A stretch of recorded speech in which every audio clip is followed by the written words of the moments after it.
La semaine dernière, je vous ai expliqué ce que c'était le Global Empire, cet empire invisible et tentaculaire qui contrôle silencieusement nos gouvernements et nos sociétés.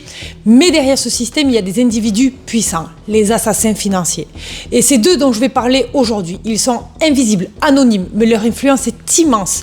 Dans l'ombre, ils manipulent des économies entières et influencent des gouvernements, toujours au profit des grandes multinationales et des puissances économiques mondiales.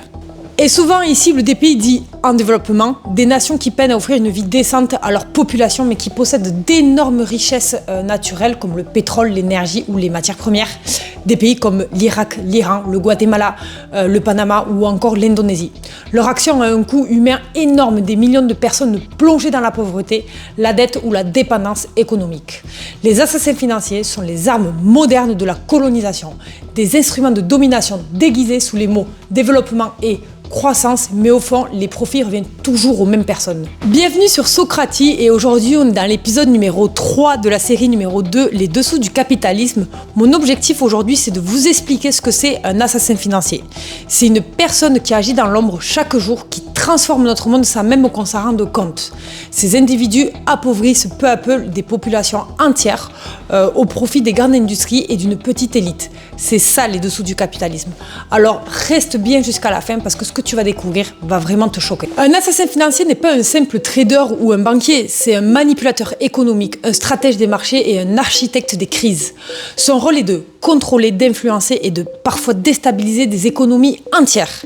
Il transforme les faiblesses des gouvernements, des institutions et des marchés en opportunités de profit et bien souvent au détriment des populations et des ressources locales qui se retrouvent, eux, de plus en plus appauvris. Ce sont des professionnels qui sont envoyés dans un pays pour exagérer l'état des infrastructures et convaincre le gouvernement qui est en place qu'il a besoin de gros investissements pour se développer.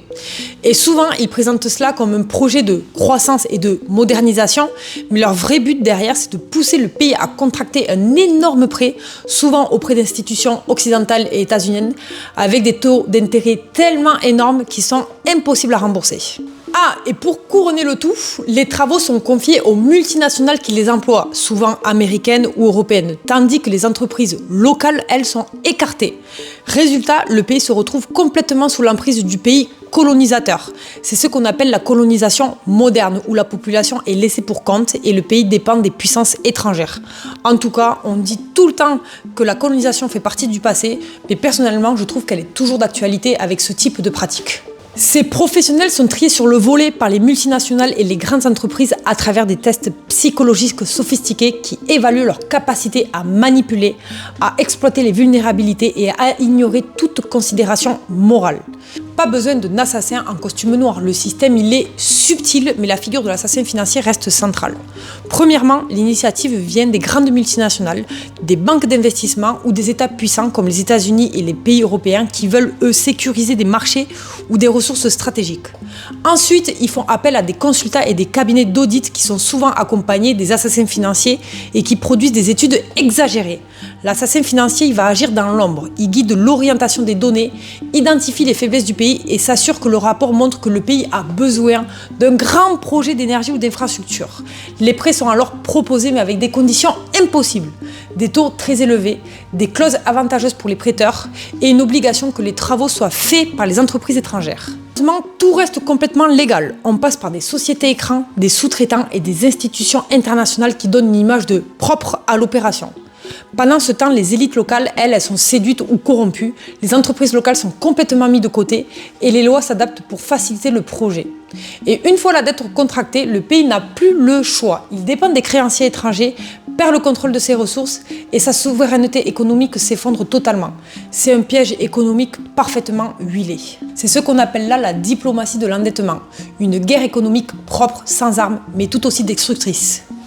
Officiellement, rien n'est prouvé, mais plusieurs épisodes de l'histoire laissent planer le doute. Et justement, dans mes prochains épisodes, je vous expliquerai comment des pays comme l'Iran, l'Irak, le Guatemala ou encore le Panama ont été manipulés à travers ces stratégies économiques. Un exemple frappant est celui de John Perkin, ancien assassin financier et auteur des confessions d'un assassin financier.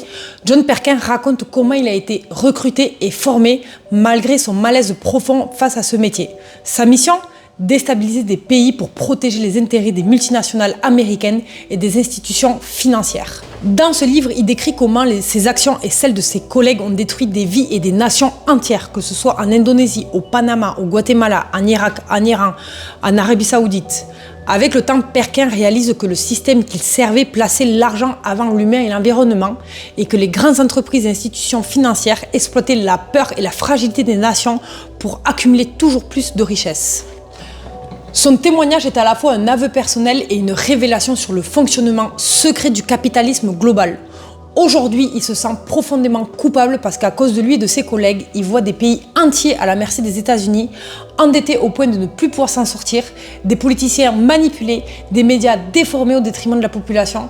Et il le regrette profondément parce qu'il comprend que sa fille Jessica vit actuellement dans un monde où l'argent, le pouvoir et la gloire triomphent à travers l'économie et où les valeurs humaines et environnementales passent après le profit.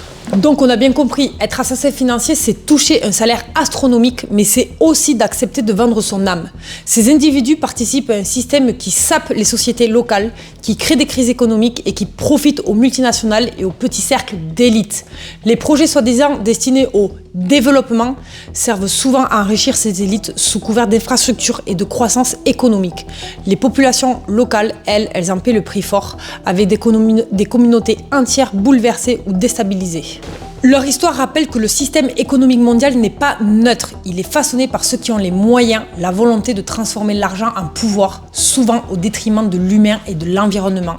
Cette stratégie se répète depuis des décennies. Il y a seulement quelques années, de nombreux pays ont lutté pour leur indépendance, mais voilà qu'aujourd'hui ils sont de nouveau colonisés, mais sous une forme moderne.